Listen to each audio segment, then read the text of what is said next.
que porter un certain vêtement, porter du maquillage, peut avoir un impact positif sur vous. Vous me croyez?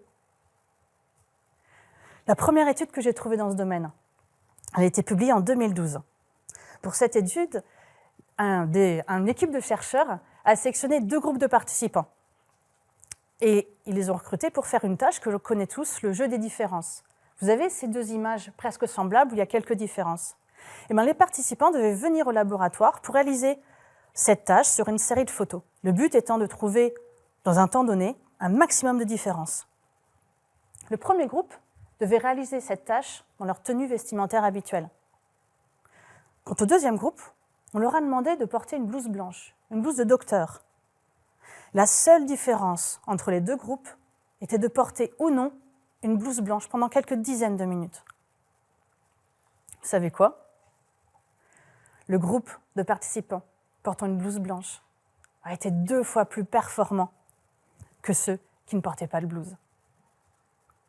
Les chercheurs ont expliqué que les participants ont intériorisé le fait d'être un médecin et donc d'être plus performants.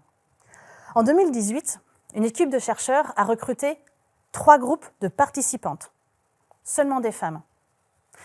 Ils ont demandé à ces 3 groupes de venir au laboratoire sans maquillage pour réaliser une tâche de 15 minutes.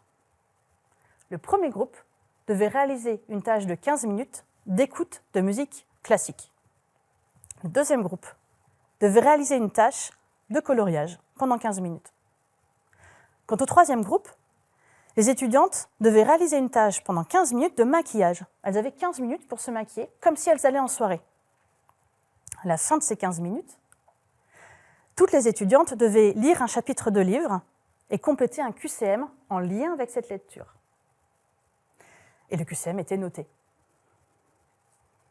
Devinez qui a eu la meilleure note? Le groupe maquillage.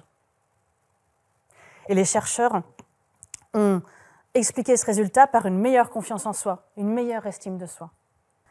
Donc, j'espère vous avoir convaincu que la mode peut être utilisée comme un outil de performance. Mais vous allez voir que ce n'est pas le seul impact positif de la mode. On a été un peu plus loin. Pour une autre étude qui va être publiée prochainement, nous avons sélectionné 3 groupes de participants.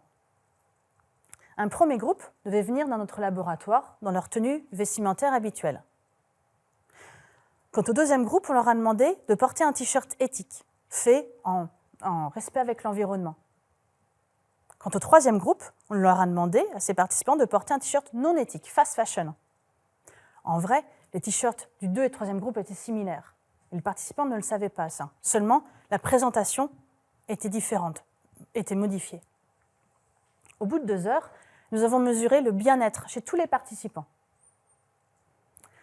Au bout de seulement 2 heures, un des groupes a montré une baisse de bien-être. Ceux qui portaient un t-shirt non éthique.